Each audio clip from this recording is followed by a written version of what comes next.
Actor Vinayakan, ഇവനെ കുറിച്ച് ഒരു 2 വാക്ക് പറയാതെ ഇന്നത്തെ ദിവസം എനിക്ക് ഒരു വീഡിയോ ഇനി ഇടാൻ പറ്റില്ല എന്നുള്ളത് ഉറപ്പായതുകൊണ്ടാണ് ഞാൻ ഈ ഒരു വീഡിയോ പോസ്റ്റ് ചെയ്യുന്നത്. പറയുമ്പോൾ കുറച്ച് കട്ടിക്ക് പറയും. അതിലിനി വിനായകൻ എന്തെങ്കിലും പ്രശ്നം ഉണ്ടെന്നുണ്ടെങ്കിൽ വിനായകൻ എനിക്കെതിരെ കേസ് കൊടുക്കുക, അല്ലെങ്കിൽ ഫേസ്ബുക്കിൽ എന്തെങ്കിലും തന്തലാതരം വിളിച്ച് പറയാം. കാരണം ഉമ്മൻചാണ്ടി മരിച്ച സമയത്ത് വിനായകൻ ഒരു വീഡിയോ പോസ്റ്റ് ചെയ്തിട്ടുണ്ടായിരുന്നു. നിങ്ങളെല്ലാവരും കണ്ടു കാണൂലോ അല്ലേ? അന്നത് ഭയങ്കര ചർച്ചയായിരുന്നു, കേസ് എടുക്കണം എന്നൊക്കെ ആയിരുന്നു പറഞ്ഞിട്ടുണ്ടായിരുന്നത്. ആ വിനായകനാണ് ഇപ്പൊ ഈ സൈഡിൽ VS അച്യുതാനന്ദൻ മരിച്ച് ഈ ഒരു ടൈമിൽ അവിടെ നിന്ന് മുദ്രാവാക്യം വിളിക്കാം. ഓക്കെ, അയാളുടെ രാഷ്ട്രീയം, അയാളുടെ ഇഷ്ടം, what ever it is, I respect. എനിക്ക് അത്രേ ഉള്ളൂ. കാരണം നമ്മൾ ഒരു ഗിവ് ആൻഡ് ടേക്ക് പോളിസിയാണ് ഈ റെസ്പെക്ട് എന്ന് പറയുന്നത്. അങ്ങോട്ടും ഇങ്ങോട്ടും വേണം.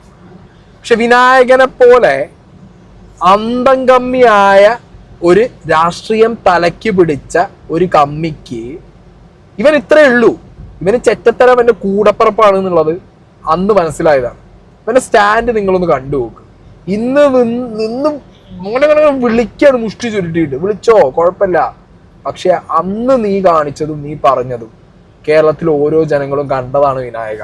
ജീവിക്കുന്നു ഞങ്ങളിലൂടെ, ജീവിക്കുന്നു ഞങ്ങളിലൂടെ, ജീവിക്കുന്നു ഞങ്ങളിലൂടെ, ജീവിക്കുന്നു ഞങ്ങളിലൂടെ. കന്നേ കരളെ VS, കന്നേ കരളെ VS, കന്നേ കരളെ VS, കന്നേ കരളെ VS. ഞങ്ങളുടെ നെഞ്ചിലെ റോസാപ്പൂവേ, ഞങ്ങളുടെ നെഞ്ചിലെ റോസാപ്പൂവേ, ഞങ്ങളുടെ നെഞ്ചിലെ റോസാപ്പൂവേ, ഞങ്ങളുടെ നെഞ്ചിലെ റോസാപ്പൂവേ. നാടിനെയാകെ നയിച്ച സഖാവേ, നാടിനെയാകെ നയിച്ച സഖാവേ, ഞങ്ങളെയാകെ നയിച്ച സഖാവേ, ഞങ്ങളെയാകെ നയിച്ച സഖാവേ, ഞങ്ങളെയാകെ നയിച്ച സഖാവേ, ഞങ്ങളെയാകെ നയിച്ച സഖാവേ. നിങ്ങൾക്കായിരം അഞ്ജലികൾ, നിങ്ങൾക്കായിരം അഞ്ജലികൾ, നിങ്ങൾക്കായിരം അഞ്ജലികൾ, നിങ്ങൾക്കായിരം അഞ്ജലികൾ. ഇൻക്ലാബ് സിന്ദാബാദ്, ഇൻക്ലാബ് സിന്ദാബാദ്. സഖാവ് VS സിന്ദാബാദ്, സഖാവ് VS സിന്ദാബാദ്, സഖാവ് VS സിന്ദാബാദ്, സഖാവ് VS സിന്ദാബാദ്. Red salute comrade, red salute comrade. Okay, അപ്പൊ ഇങ്ങനെ മുദ്രാവാക്യ വിളികളും കാര്യങ്ങളൊക്കെ ആയിട്ട് ഇന്ന് വിനായകൻ എന്ത് ചെയ്തിട്ടുണ്ട്? ഒരു സൈഡിൽ കൂടി പോയിട്ടുണ്ട്. ഈ വിനായകനോടൊരു ചോദ്യം. അന്ന് വിനായകന്റെ പ്രശ്നം എന്തായിരുന്നു? ഉമ്മൻചാണ്ടി മരിച്ച സമയത്ത് അന്ന് നടന്ന വിലാപയാത്ര 2ാം ദിവസം ആയപ്പോഴത്തേക്ക് മീഡിയക്കാരെന്തിനാ അവിടെ പോകുന്നു? ഇത്രത്തോളം മീഡിയ അറ്റൻഷൻ കൊടുക്കണോ? എന്തിനാണ് ഇതിന്റെ പിന്നാലെയൊക്കെ പോകുന്നത്? എന്തിനാ ഇത്രത്തോളം വലിയ യാത്രയപ്പ് എന്നൊക്കെയുള്ള ഒരു ചോദ്യമാണ് ഇവൻ ചോദിച്ചിട്ടുണ്ടായിരുന്നത്. ആ വീഡിയോ ഇനി അന്ന് കണ്ടവരാരെങ്കിലും മറന്നു പോയിട്ടുണ്ടെങ്കിൽ ഒന്നുകൂടി പ്ലേ ചെയ്യാട്ടാ. നമസ്കാരം കേട്ടാ. ആരാണ് ഈ ഉമ്മൻചാണ്ടി? എന്തിനാടോ 3 ദിവസമൊക്കെ കബൂറാകൽ നിർത്തിയിട്ട് പത്രക്കാരോട് പറയണേ ഉമ്മൻചാണ്ടി ചത്തുകാരൻ ഞങ്ങൾ എന്ത് ചെയ്യണം? എൻ്റെ അച്ഛനെ ചത്ത്, നിങ്ങളുടെ അച്ഛനും ചത്തുകാരൻ, ഇപ്പൊ നമ്മൾ എന്ത് ചെയ്യണം? പ്ലീസ് നിർത്തിയിട്ട് പത്രക്കാർ. ഉമ്മൻചാണ്ടി ചത്തുപോയാലും ഞങ്ങൾ എന്ത് ചെയ്യണം? നല്ലവനാന്ന് നിങ്ങൾ വിചാരിച്ചാ ഞാൻ വിചാരിക്കില്ല. കർണാകരന്റെ കാര്യം നോക്കിയാൽ നമുക്കറിയില്ലേ ഇയാളൊക്കെ ആരൊക്കെ എന്ന്. അപ്പൊ നിർത്ത്. ഉമ്മൻചാണ്ടി ചത്തുപോയി, അത്രേ ഉള്ളൂ. എൻ്റെ അച്ഛനും ചത്തുപോയി, അത്രേ ഉള്ളൂ. ഇത് പറഞ്ഞ വിനായകനോട് ഒരു ചോദ്യം. രാഷ്ട്രീയക്കാര് നല്ലവനോ ചീത്തവനോ എന്നൊക്കെ ഉള്ളത് അതൊക്കെ ഓരോരുത്തരുടെ പേഴ്സണൽ കാര്യമാണ്. അയാൾ ആ രാഷ്ട്രീയം എങ്ങനെ കൺസീവ് ചെയ്യുന്നു, ഉമ്മൻചാണ്ടിയുടെ രാഷ്ട്രീയം എങ്ങനെയാണോ വിനായകൻ കൺസീവ് ചെയ്ത് അതിനനുസരിച്ച് ഉമ്മൻചാണ്ടി എന്ന് പറഞ്ഞ ഒരു പൊളിറ്റീഷ്യൻ നല്ലതാണോ ചീത്തയാണോ എന്നൊക്കെ ഉള്ളത് നിങ്ങളുടെ പെർസ്പെക്റ്റീവാണ്. വിനായകനോട് ഒരൊറ്റ ചോദ്യം, ഒരു വെല്ലുവിളി. ഉമ്മൻചാണ്ടി ചത്തു, എൻ്റെ അച്ഛൻ ചത്തു, എൻ്റെ തന്ത ചത്തു എന്നൊക്കെ പറയുന്ന വിനായകന് ഇതേ നാവ് കൊണ്ട് ഇതേ സോഷ്യൽ മീഡിയയിൽ വന്നിരുന്നിട്ട് VS ചത്തു എന്ന് പറയാനുള്ള ആർജവം ഉണ്ടോ എനിക്ക്? അങ്ങനെ എനിക്ക് പറയാൻ പറ്റൂ? എൻ്റെ തന്ത ചത്തു, ഉമ്മൻചാണ്ടിയും ചത്തു. അങ്ങനെയാണെങ്കിൽ നീ വന്നിരുന്ന് VS അച്യുതാനന്ദൻ ചത്തു എന്ന് പറഞ്ഞു നോക്ക്. നീ ഒന്ന് പറയാൻ പറ്റുമോ എന്നെ കൊണ്ട്? അങ്ങനെ പറയാൻ പാടില്ല ആ മനുഷ്യനായി കഴിഞ്ഞാൽ. മനസ്സിലായോ? മനുഷ്യനാകണം എന്നാണല്ലോ ഈ സാധനം പൊക്കി പിടിച്ച് വിളിക്കാറ്. മനുഷ്യനാവാൻ ആദ്യം പഠിക്കുക. മനസ്സിലായില്ലേ? രാഷ്ട്രീയം വേണം, രാഷ്ട്രീയം വേണ്ടെന്നൊന്നും ഞാൻ പറയുന്നില്ല. മനുഷ്യന്മാരാണെങ്കിൽ രാഷ്ട്രീയം വേണം. പക്ഷെ അന്തം കമ്മികളായ രാഷ്ട്രീയക്കാരാണ് കുറെ ഇതേപോലുള്ള കമ്മ്യൂണിസ്റ്റുകാർ, ഇവനെ പോലുള്ള കമ്മ്യൂണിസ്റ്റുകാർ. മനസ്സിലായില്ലേ? VS അച്യുതാനന്ദന് ഒരു ലെഗസി ഉണ്ട്, ഉമ്മൻചാണ്ടിക്ക് ഒരു ലെഗസി ഉണ്ട്. ഇവിടെ ഓരോ രാഷ്ട്രീയക്കാരനും അവൻ ചെയ്ത കർമ്മങ്ങൾ, കർമ്മങ്ങൾക്ക് ഒരു ലെഗസി കീപ്പ് ചെയ്യുന്നുണ്ട്. അത് വിശ്വസിക്കുന്ന ഒരാളാണ് ഞാൻ. ആരാണെങ്കിലും കട്ടോ മുടിച്ചോ അല്ലെങ്കിൽ ബാക്കിയുള്ളവർ ഉപദ്രവിച്ചോ അങ്ങനെയുള്ള സീനുകളൊക്കെ ചെയ്തിരിക്കാം. അല്ലെങ്കിൽ അയാളുടെ പ്രവർത്തികൾ വേറൊരാൾക്ക് വേണമെങ്കിൽ വിഷയങ്ങളായിരിക്കാം. ഇനി രാഷ്ട്രീയം വെച്ച് നോക്കിയാൽ തന്നെ ചിലപ്പോൾ അങ്ങോട്ടും ഇങ്ങോട്ടും അവർ ജീവിച്ചിരുന്ന സമയത്ത് ചിലപ്പോൾ രണ്ടുപേരും തമ്മിൽ അവരുടെ രാഷ്ട്രീയത്തിലുള്ള വ്യത്യാസങ്ങൾ കാരണം അഭിപ്രായങ്ങൾ അങ്ങോട്ടും ഇങ്ങോട്ടും പറഞ്ഞുള്ള വാക്പോരുകളോ കാര്യങ്ങളോ നടന്നിരിക്കാം, അങ്ങനെ പല കാര്യങ്ങളും ഉണ്ടായിരിക്കാം. പക്ഷെ ഒരാളുടെ മരണം സംഭവിക്കുന്ന സമയത്ത്, ഞാൻ ഇതിനു മുമ്പും ഇതേപോലെ സംസാരിച്ചിട്ടുണ്ട്. കൊടിയേരി മരിച്ച സമയത്ത്, കൊടിയേരിയുടെ മരണസമയത്ത് ഒരുപാട് കമന്റ് ബോക്സിൽ ഭയങ്കരമായിട്ടുള്ള കമന്റുകൾ ഇട്ട കുറെ കൊങ്ങുകൾ ഉണ്ടായിരുന്നു. മനസ്സിലായോ? ഒരാളുടെ മരണം എന്ന് പറയുമ്പോൾ അത് ഗ്ലോറിഫൈ ചെയ്യാൻ ഞാൻ പറയുന്നില്ല, അത് റെസ്പെക്ട് ചെയ്യാൻ പഠിക്കണം. മനസ്സിലായില്ലേ? വിനായകനെ പോലെയുള്ള ഒരാള് ആ മിനിമം റെസ്പെക്റ്റ് ഉമ്മൻചാണ്ടി മരിച്ച സമയത്ത് നിങ്ങൾ ചെയ്തിട്ടില്ല. അന്ന് ഈ തെണ്ടിത്തരം വിളിച്ചു പറഞ്ഞ വിനായകന് ഇപ്പം നാവ് പൊങ്ങുമോ? ഒരു ചോദ്യമാണ് വിനായകനോട്. അങ്ങനെ പൊങ്ങിയില്ലെങ്കിൽ അത് മൾട്ടിപ്പിൾ ഫാദർ ഡിസോർഡർ എന്ന് പറയും, പലതന്തയ്ക്ക് പറഞ്ഞ പരിപാടി എന്ന് പറയും. മനസ്സിലായില്ലേ? അപ്പൊ അത് നിന്റെ രാഷ്ട്രീയം, നിന്റെ മനസ്സിനകത്തുള്ള നിന്റെ മറ്റേ ചൊറിത്തരാണ് കാണിക്കുന്നത് പുറത്ത്. മനസ്സിലായല്ലോ? എനിക്ക് ഇത്രയെങ്കിലും പറയണം ഇത് വിനായകനോട്. ഞാൻ ആരും പറഞ്ഞു കണ്ടില്ല ഈ സംഗതി, അതുകൊണ്ടാണ് ഇത് പറഞ്ഞില്ല എന്നുണ്ടെന്നുണ്ടെങ്കിൽ എനിക്ക് മനസ്സമാധാനം വരില്ല. കാരണം അങ്ങനത്തെ വർത്താനാണ് ഇവൻ അന്ന് വന്നിട്ട്. ഇവന് ലൈസൻസ് കൊടുത്ത് വിട്ടതാണോ വിനായകന്? ഇവന് പറയാമെന്നുണ്ടെങ്കിൽ ഇവനെ ചോദ്യം ചെയ്യാനും നമുക്ക് പറ്റും. മനസ്സിലായില്ലേ? അത് ഇവൻ പറഞ്ഞ അതേ ലൈനിൽ നമുക്ക് ഇവനെ ചോദ്യം ചെയ്യാം. ഇവനെ ചോദ്യം ചെയ്യണം.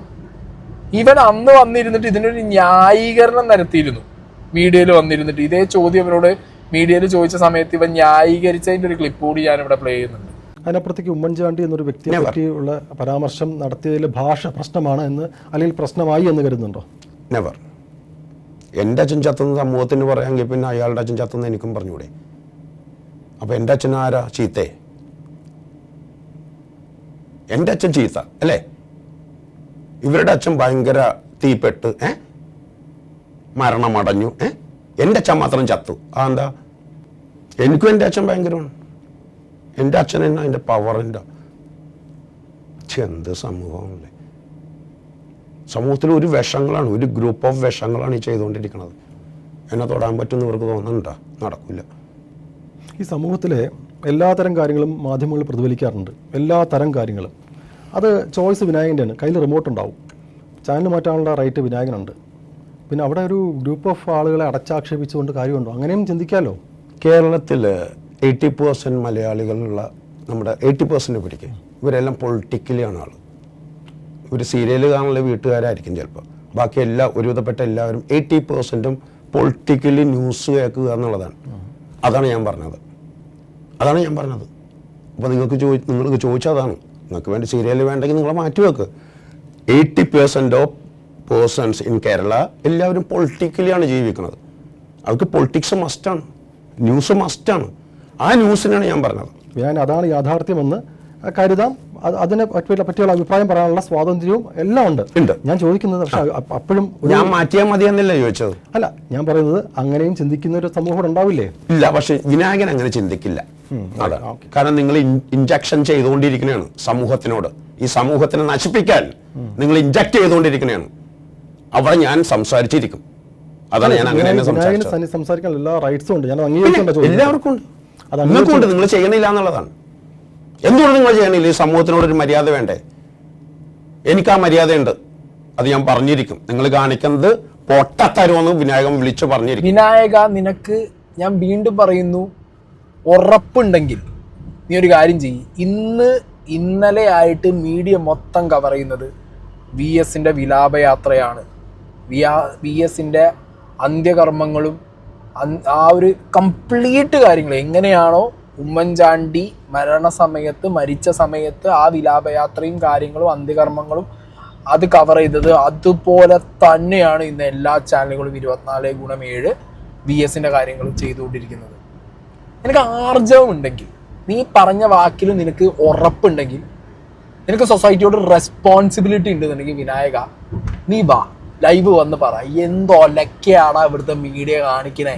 24/7 വിലാപയാത്ര കാണിച്ചിട്ടാണോടാ നിങ്ങൾ ഉണ്ടാക്കണെന്നുള്ളത് വിനായകനൊന്ന് ചോദിക്കുക. അതിനുള്ള ചൊപ്പ വിനായകനുണ്ടോ? ഉണ്ടാവില്ല. കാരണം എന്താ അറിയോ? കമ്മ്യൂണിസ്റ്റുകാരനാണ് മരിച്ചത്, VS അച്യുതാനന്ദനാണ് മരിച്ചത്. മനസ്സിലായില്ലേ? നിനക്ക് അപ്പുറത്തെ പാർട്ടിയും അല്ലെങ്കിൽ ആ രാഷ്ട്രീയം നിനക്ക് ഇഷ്ടമല്ലാത്തപ്പോൾ നിനക്ക് വേറൊരു തന്തയ്ക്കുണ്ടായ സ്വഭാവവും, ഇവിടെ വന്ന് ഈ സംഗതി വന്ന് സ്വന്തം പാർട്ടിയും VS അച്യുതാനന്ദനായപ്പോൾ വേറൊരു തന്തയ്ക്ക് പറഞ്ഞ സ്വഭാവം അല്ലേ?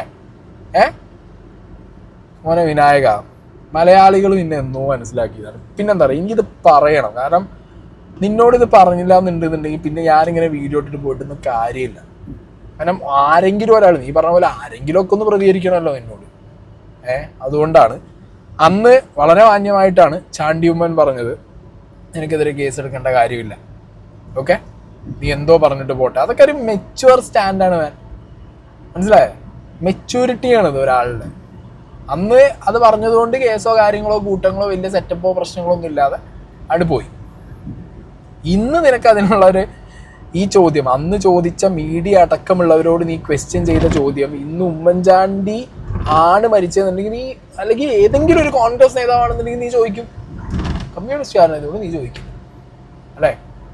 ഇത്രയേ ഉള്ളൂ വിനായകൻ എന്ന് പറഞ്ഞ ആളും അയാളുടെ രാഷ്ട്രീയവും. മനസ്സിലായോ? ഞാൻ നേരത്തെ പറഞ്ഞല്ലോ, ഒരു മെച്യൂർ തോട്ടാണ് വേണ്ടത്. രാഷ്ട്രീയത്തിലാണെന്നുണ്ടെങ്കിലും നമുക്കൊരു മെച്യൂർ തോട്ട് വേണം. ഇപ്പോൾ നമുക്കിഷ്ടമില്ലാത്തൊരു പാർട്ടിയോ ആശയമോ നേതാവോ ആണെങ്കിൽ പോലും മരണം എന്ന് പറയുന്നത് ഒരു ഫുൾ സ്റ്റോപ്പാണ്. മനസ്സിലായില്ലേ? അതിനെ റെസ്പെക്റ്റ് ചെയ്യാൻ പഠിക്കാത്ത ഒരാളെ നമ്മൾ റെസ്പെക്റ്റ് ചെയ്യേണ്ട കാര്യമില്ല. അയാൾ പറഞ്ഞ ഭാഷയിൽ അയാൾക്ക് തിരിച്ചു കൊടുക്കണം. ഞാനിപ്പോൾ അതാണ് ചെയ്തത്. ഈ ചാണ്ടി ഉമ്മൻ ഇന്ന് പറഞ്ഞത് കേട്ടോ, ഇതിന് തൊട്ട് മുൻപും അല്ലെങ്കിൽ ഇപ്പോൾ പോലും ചർച്ചയാകുന്നത് ഉമ്മൻചാണ്ടിയുടെ ഒരു യാത്രയുമായാണ്. അതുമായാണ് അതിനുശേഷമാണ് VS-ൻ്റേത് വരുന്നു. ഈ ഒരു യാത്ര കാണുമ്പോൾ എന്താണ് മനസ്സിലെടുക്കുന്നത്? അല്ല, തീർച്ചയായിട്ടും ആ ഓർമ്മകൾ 2 വർഷം മുമ്പുണ്ടായിരുന്ന എൻ്റെ പിതാവിൻ്റെ അന്തിമയാത്രയുടെ ഓർമ്മകൾ ഇന്നും നിറഞ്ഞു നിൽക്കുകയാണ്. അതിൽ നമുക്ക് മറക്കാൻ പറ്റാത്ത ഒരു സാമ്യമുണ്ട്. രാത്രി വൈകിയും ആൾക്കാർ അന്നും നിന്നു ഇന്നും നിൽക്കുന്നു. അതെന്താണ് ശ്രീ VS അച്യുതാനന്ദന് കേരള സമൂഹത്തിലെ സ്ഥാനം എന്നുള്ളതിൻ്റെ തെളിവ് കൂടിയാണ് എന്ന് ഞാൻ ഓർക്കുകയാണ്. അത് ഇവർ രാഷ്ട്രീയമായി പലപ്പോഴും വിയോജിപ്പുകൾ ഉണ്ടായിരുന്ന സമയത്തും യോജിപ്പുകളും ഉണ്ടായിരുന്നു, പരസ്പരം ആദരവുകളുണ്ടായിരുന്നു എന്നുള്ള കാര്യത്തിൽ ആർക്കും ഒരു സംശയമില്ല. ഇപ്പം ഞാനിപ്പോൾ തൊട്ടു മുമ്പ് പറഞ്ഞതേ ഉള്ളൂ, ശ്രീ APJ അബ്ദുൽ കലാമിൻ്റെ മരണത്തിന് എൻ്റെ ഫാദറും ശ്രീ VS അച്യുതാനന്ദനും ഞങ്ങൾ ഒരുമിച്ചാണ് ഉണ്ടായിരുന്നത്. എനിക്കൊന്നും ഒരു സമയത്ത് വന്നപ്പോൾ ഞാൻ നടുക്കിയിരിക്കുക, ഇവർ രണ്ടുപേരും ഇപ്പുറത്ത് ഇരിക്കുന്ന ഒരു അങ്ങനെ ഞങ്ങൾ പോയതായിട്ടാണ് എൻ്റെ ഓർമ്മ. പക്ഷെ അവിടെ ചെന്ന് കഴിഞ്ഞപ്പം ഒരു പോയിന്റിൽ ഇദ്ദേഹത്തെ ഒരു കമ്മ്യൂണിക്കേഷൻ, ഇദ്ദേഹത്തെ കാണാൻ പറ്റാത്തൊരു സാഹചര്യം ഉണ്ടായി. ഇവിടെ തിരിച്ചിറങ്ങുന്ന സമയത്താണെന്ന് തോന്നുന്നു. അപ്പോൾ അതോടെ എൻ്റെ ഫാദർ വളരെ അപ്സെറ്റായി. അപ്പോൾ എന്നെ അന്വേഷിക്കുന്ന പോലായിരുന്നു അന്ന് ശ്രീ VS അച്യുതാനന്ദൻ അന്വേഷിക്കാനായിട്ട് എനിക്ക് തോന്നുന്നു. അത്രയ്ക്കൊരു സ്നേഹം. അപ്പോൾ ഞാൻ പറയാം, 2010 ഇതാണ് വിനായക മനുഷ്യന്മാർ തമ്മിലുള്ള വ്യത്യാസം. നിന്റെ മനസ്സിനകത്തുള്ളത് ദുഷിപ്പും നിന്റെ കുറേ എന്താ പറയുക മൊരടിച്ച കുറേ രാഷ്ട്രീയ ചിന്താഗതിയൊക്കെയാണ് നിന്റെ മൈൻഡിനകത്തുള്ളത്. പക്ഷെ ഇപ്പോൾ സൊസൈറ്റിയിൽ എല്ലാവരും അങ്ങനെയല്ല. ഓക്കെ, നീ വന്നിരുന്ന് ഈ പറയുന്നതും കാണിക്കുന്ന കോമാളിത്തരം കാണുമ്പോൾ ആരും പറയാതിരിക്കുകയില്ല. മനസ്സിലായില്ലേ? അപ്പോൾ വിനായകനോടാണ് ഇന്ന് രാത്രി ഒരു പോസ്റ്റോ വീഡിയോ ഇടാൻ പറ്റുമോ? കാരണം ഇവിടുത്തെ 24/7 ചാനലുകളിൽ കാണുന്നത് ഈ വിലാപയാത്രയും ഈ പരിപാടികളും മാത്രമാണ്. മനസ്സിലായില്ലേ? അതിനെക്കുറിച്ച് പ്രതികരിക്കാൻ പറ്റുമോ ഇല്ലയോ എന്നുള്ളൊരു ചോദ്യത്തിന് ഉത്തരം നൽകാൻ ഉള്ള കപ്പാസിറ്റി വിനായകനുണ്ടോ എന്ന് എനിക്ക് അറിയാൻ പാടില്ല. എന്താണെങ്കിലും അത് ഞാൻ ചോദിച്ചിരിക്കുകയാണ്. ഇന്ന് പക്ഷേ വേറൊരു വീഡിയോ ഞാൻ കണ്ടു. ഓക്കെ, ഡോക്ടർ അരുൺകുമാർ ഇന്ന് VS-ൻ്റെ വിലാപയാത്ര പോകുന്ന സമയത്ത് പറഞ്ഞ ഒരു കാര്യമാണ്, അവിടെ ഒരു പുണ്യാളനായി അദ്ദേഹം ഉയർക്കുകയില്ല. മെഴുകുതിരി കത്തിച്ചാരെങ്കിലും അത്ഭുതങ്ങൾക്ക് വേണ്ടി പ്രാർത്ഥിക്കുകയോ ഭക്തജന പ്രവാഹം എന്ന സമുദായ പത്രങ്ങൾ വെണ്ടയ്ക്ക് നിരത്തുകയോ ഉണ്ടാകില്ല. പകരം തെരുവുകളിൽ ആ മനുഷ്യൻ ഉയർത്തിയ സമരമുദ്രാവാക്യങ്ങൾ വീണ്ടും ഉയരും. മണ്ണും വിണ്ണും വിഷം തീണ്ടുന്ന നേരം പോർമുഖങ്ങളിൽ പടർന്ന ആ സമരവീര്യം ജനതയിൽ വീണ്ടും ആവേശിക്കും. പുതിയ ആകാശവും പുതിയ ഭൂമിയും പിറക്കുന്ന മഹാത്ഭുതം സംഭവിക്കുക തന്നെ ചെയ്യും. മനുഷ്യമോചനത്തിന്റെ മഹത്വമറിഞ്ഞ കമ്മ്യൂണിസ്റ്റ് ആശിക്കുകയും പ്രതീക്ഷിക്കുകയും ചെയ്യുന്ന മഹാത്ഭുതങ്ങൾക്കായി കാത്തിരിക്കൂ. പ്രിയപ്പെട്ട പ്രേക്ഷകരെ, ഒരു പുണ്യാളവനായി സ്വയം അടയാളപ്പെടുത്തിയല്ല VS വിടവാങ്ങുന്നത്. VS നമ്മുടെയൊക്കെ ഇടനെഞ്ചിലേക്കൊരു തീ കോരിയിട്ട് ഞാൻ കൊളുത്തിയ തീ നിങ്ങൾ കെടാതെ സൂക്ഷിക്കണമെന്ന് പറഞ്ഞാണ് യാത്രയാകുന്നത്. ആ VS-ന്റെ അന്ത്യയാത്രയാണ് ഇപ്പോൾ പ്രിയപ്പെട്ട പ്രേക്ഷകരെ. ഇതൊക്കെയാണ് കറക്റ്റ് കാര്യങ്ങൾ പറയാന്ന് പറഞ്ഞു. കാരണം ഉമ്മൻചാണ്ടി മരിച്ച സമയത്തും അല്ലെങ്കിൽ മരിച്ചതിന് ശേഷവും നമ്മൾ കാണുന്നത് എന്താ, ഒരു ദിവ്യപ്രവൃത്തി നടത്തുന്നു, പുണ്യാളൻ ഇമേജിലേക്ക് ആ ഒരു എൻറ്റയർ സിനാരിയോ കൊണ്ടുപോകുന്നു, ഇപ്പോഴും പല സമയങ്ങളിലും എനിക്ക് ഉമ്മൻചാണ്ടിയുടെ കല്ലറയിൽ പോയിട്ട് ഇവർ പല രാഷ്ട്രീയ നേതാക്കന്മാരും കാണിക്കുന്നത് കാണുമ്പോൾ ഗിമിക്കായിട്ടാണ് തോന്നുന്നത്. ഞാനതിന് മുമ്പ് പറഞ്ഞിട്ടുമുണ്ട്. സോ ഇങ്ങനത്തെ കാര്യങ്ങളൊക്കെയാണ് ഈ വിനായകൻ പറയുന്നതെന്നുണ്ടെങ്കിൽ നമുക്ക് ആക്സെപ്റ്റ് ചെയ്യാം. ഓക്കെ, കാരണം മനുഷ്യന്മാർ ചിന്തിക്കുന്ന സമയത്ത് ഒരു ലോജിക്കുള്ള സാധനമാണ് പറയുന്നത്, അല്ലെങ്കിൽ കൃത്യമായ കാര്യം പറയുന്നു എന്ന് വയ്ക്കാം. മനസ്സിലായോ? ഇതല്ലാതെ അന്ന് വന്നിരുന്ന് ഷോ കാണിച്ചിട്ട് പോയവൻ ഇന്ന് അപ്പുറത്ത് പോയിരുന്നിട്ട് വിളിക്കുക. എന്ത് സ്റ്റാൻഡേർഡാ എൻ്റെത്? ബസ് സ്റ്റാൻഡോ? കഷ്ടം.